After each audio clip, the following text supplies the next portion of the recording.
By the end of this video, you are going to know everything about an extremely affordable study abroad destination for international, and that is Czech Republic.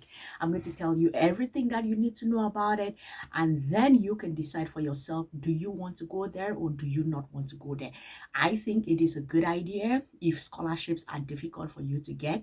They have their own scholarships. We are going to talk about it, but still, if you have to pay for yourself and you're looking for affordable destinations, you should definitely consider applying to Czech Republic. And of course, a lot of research went into this video, and I'm going to take all of the links that went into doing this presentation and put them in my nice database.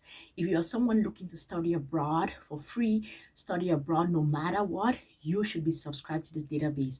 I update it every day and it has everything to help you succeed. So y'all go ahead, subscribe to the database. The link is in the description box, and let us get this started.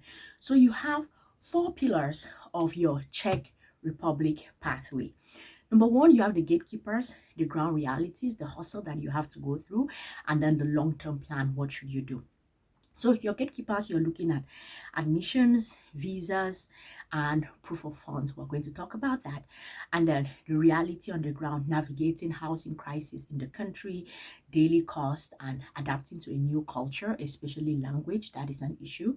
And then you have the things that you have to do legally, like legal work permits, job market realities, and then maybe getting some scholarships that we're going to talk about that. And then long term, how do you move to permanent residency? And if you want to become a citizen in that country, how do you go about it? So those are the things that we are going to be talking about in this video. So there is a high acceptance rate, okay? So high acceptance rate, it masks the brutal year shifts, but let us look at it. So you have number 1, they put it in the form of funnel to show how you start very huge and then it reduces as time goes on. So accessible admissions, technical universities accept most recognized diplomas. So whatever diploma it is that you have, they are going to recognize it. And then the application fees are like 500 to 1,000 Czech CZK. I am Czech krona. I'm not sure. I'm going to write the currency on the screen. I'm not sure. And then the one IELTS 6.5. All right. Then you have now the first year sift that happens. The true entrance exam, up to 70% of students in technical faculties drop out due to intense math and science exams. Oh my goodness. 70% is a very, very big number. And then now you have the high value degrees. Survivors graduate with globally respected rigorous degrees. This is very scary. I wonder if this is the same case for international students, because if you move to the country preparing to study and then you fail this exam, what happens? Like, do they kick you out of the country? What happens? I'm not sure. If you live in Czech Republic or have moved there or you've done some research, let us know in the comment section about this entrance exams. Like, do people fail it? They said 70%, so of course many people fail it, but what happens after you fail it? Like, can you take it again? Like, what goes on there? All right, let's look at the 6 to 9 month bureaucratic runway. So what are you going to be doing? So now from February right through till April, that's the end of next month, you have university deadlines. You have to submit your applications, pass entrance exams, complete online interviews. Step 2, a huge bottleneck, you have the uniquely Czech process of officially recognized degrees. They must be completed prior to enrollment. Oh wow, that is interesting. That's why they say a major bottleneck. And then for 60 to 90 days, what happens is your visa processing. So long-term student visas strictly takes 2 to 3 months to process. Moving to Czechia cannot be rushed. Start the notification at least 6 months prior. Yeah. But the thing is, 60 to 8 to 90 days, that's like 3 months to process your document. So if you start applying right now in April, you're going to have like from April right through till the end of the year. I think you have enough time. I actually think you have enough time. Okay, so let's look at if you're going to get your visa or you're not going to get your visa. Red flags. Number one, failing the genuine student test. They want to check if you're a real student. Are you going there to study or you're going there to do other things? Okay. Inability to name the exact ECTS credit requirements, specific subjects or faculty details. They are going to get you rejected. Another red flag, translation errors. Submitting English documents. All official documents must be translated to Czech by a sworn translator. Oh my goodness. Oh my goodness. When I was applying for the MEX Japanese government scholarship, you could submit things in English. This is interesting. This is interesting to find out. Now let's look at the green flags, the things that are going to make you accepted. All right. Presenting original or official certified copies with absolutely known older than 180 days. Okay, so the idea is they want to see recent notarization of documents and things like that, such that they know that someone in authority checked your documents recently. And then the green flag, comprehensive insurance, pre-purchasing mandatory healthcare immediately upon visa approval notification. Oh, that is amazing. So if you purchase that ahead of time, it sort of boost your profile to some extent. Okay, that is interesting. Never knew about that.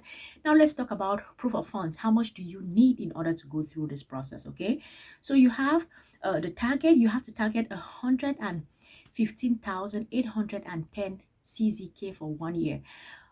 Someone tell me in the comment section, how much is this in euro or in dollars? I'm not sure.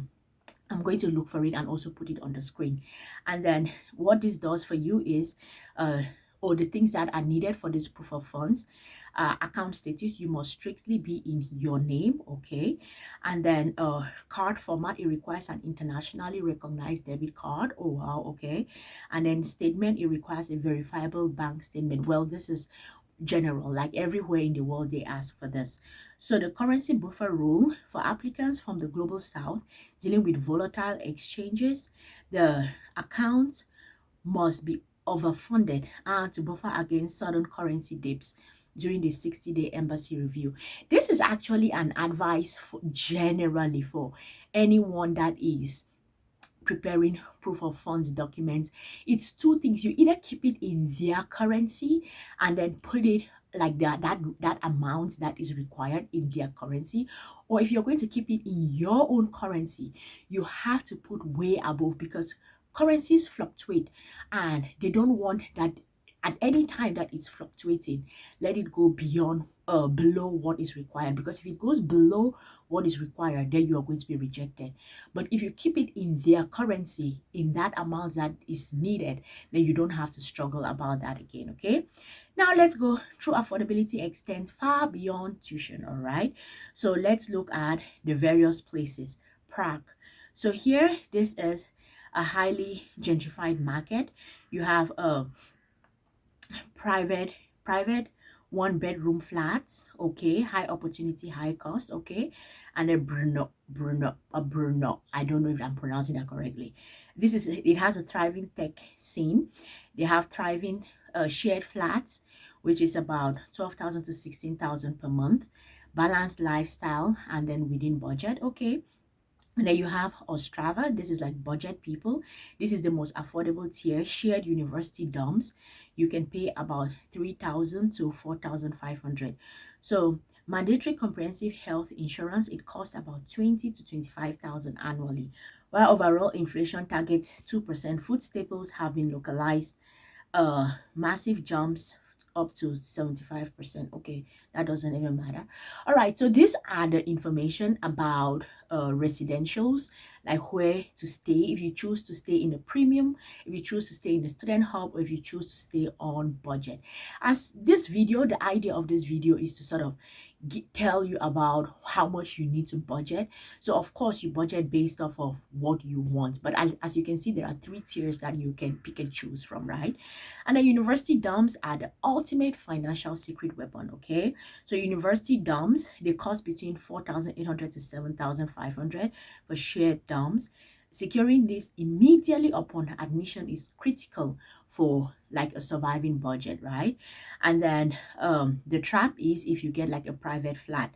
Private market requires massive upfront deposits.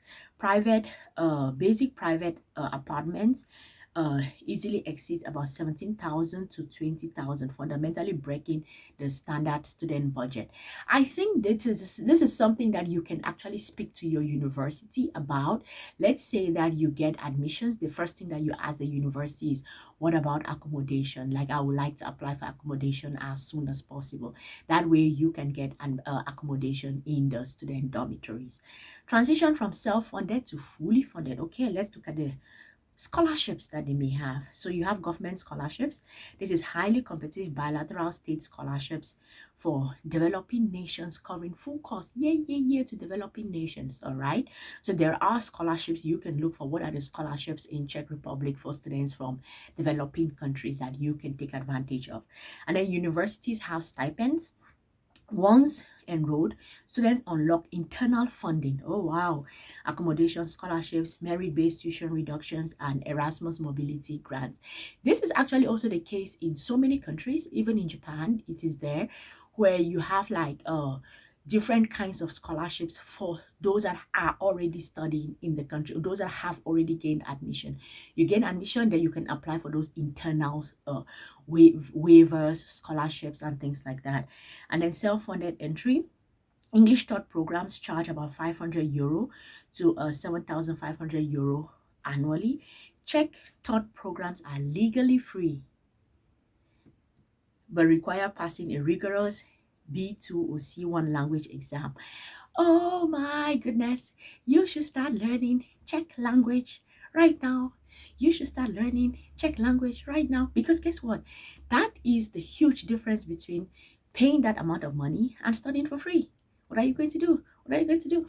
I think you can study, you can pay, because it's not that expensive, get into an English program, and then while you are there, you brush up, learn the language, and then get better as you go. Okay, all right, let's look at legal work rights versus the on the ground hiring reality. So the law is generous.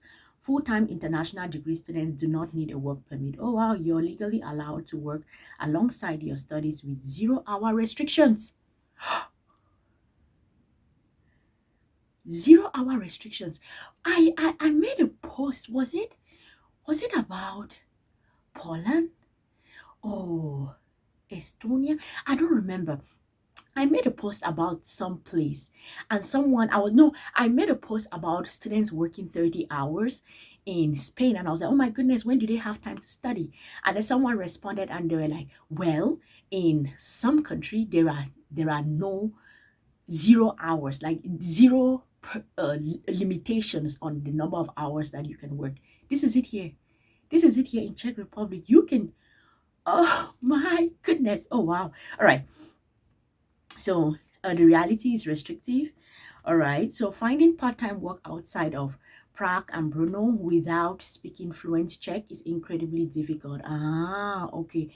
English only roles are limited to specialized portals like experts.cz. The intense academic load of the filter year makes balancing full-time study and part-time work a severe burnout risk. Okay, yes, I can see that. And when I was arguing with the people on Twitter about this number of work hours, and I was like, number one, you're a student first. And if you have to do your student work, rounding off to have some time to do other things becomes really, really difficult. And they were like, we can do it. We can do it. I was like, okay, I give up. Y'all can do it. Y'all can work 30 hours and then still have time to study. All right, good for you. All right, let's look at the graduate job market. It operates on a dual track. So these are those that are fluent in Czech, and then only, okay, so if you have this English only, there are low opportunities for you. And then fluent in Czech, your opportunities go up. And then industry demand. So for example, if you have, for those that are fluent in Czech, you have localized retail admin, retail, local administration, traditional businesses, you can work there. And it is entirely locked behind the Czech language because everything works in that language. Oh my goodness. And then now, if you now go towards the side of English, you have high barrier, healthcare, medicine and healthcare, massive demand, but it requires absolute fluency in Czech to interact with patients. Of course, any job that you do that requires communication with the locals, you have to speak to them in their language, right? And then the sweet spot is IT and tech. So software development and specialized engineering, they are desperate for talent. They have high salaries and they operate strictly in English. This is actually a similar case in Japan. This is a similar case in Japan and in so many other countries. That is why, like, when you study something, I don't know how it is. I don't know how the job markets are changing in this AI era that we are living in. But most of the people who we left school with, who studied like IT, software engineering, they all were able to have jobs and they were able to have good jobs. But those of us who study social sciences, the question was always like, where are you going to work, right? Like without speaking the Japanese language. All right, adoption factors and dependent trap. Cultural integration, that is extremely important. Language wall, that is always the case. You have to figure out learning the language. And then the dependent trap, bringing a spouse or child is legally possible, but administrative punishing. It requires about 2,500 fee, processing times of up to 270 days, and massive additional proof of funds per family member. Oh my goodness. So they are a little bit strict when it comes to bringing in your family. Okay. And then now let's look at how you're going to get in a permanent residence. So you have your study years. So this is time spent on the student visa, and it counts as half time towards the 5-year PR requirement. That's amazing. That is an amazing deal. And the post-study work, graduates can transition to work-seeking visa or employee card to bridge the remaining time. That's amazing. And then PR, as of 2024, PR requires passing a state-mandated Czech language exam. It is no longer state-funded. Non-EU applicants must pay out-of-pocket fee of about 3,200. Oh my goodness. Oh my goodness. Wow. I'm not surprised about how much you have to pay. What I'm surprised about is that you have to write an exam in that language. Oh wow. Oh wow. That is a lot. That is, I know it's not like it's citizenship, it's permanent residence. Permanent residence, you can be an expert in a country. You don't have to speak the local language. Oh my goodness. All right. Anyhow, let us move on. You have the break-even equation. Why Czech wins? Cost. The cost is very minimal. Minimal cost, that's from 0 to about 5,000 euros.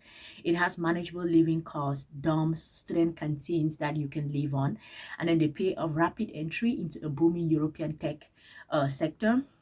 Average starting with tech salaries of about 52,000. So I think that one of the things that you can think about Czech Republic is mostly that idea of it is your gateway into Europe. Like it takes you closer to Europe, and when you move closer to Europe, you can start finding out what are the options for you to apply for something like the EU Blue Card, because the EU Blue Card practically gives you access to all of the Schengen areas, right? So I think that it is really a good idea. As I said already, a lot of research went into this video, and I'm going to put everything that I did for the research here. I'm going to put it into my nice database. So you'll definitely go ahead, subscribe to the database such that you can check back with the things that are there. And regardless, I update this database every day.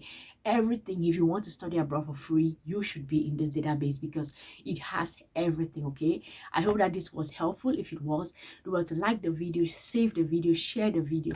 I'm going to see you all in the next one. Peace.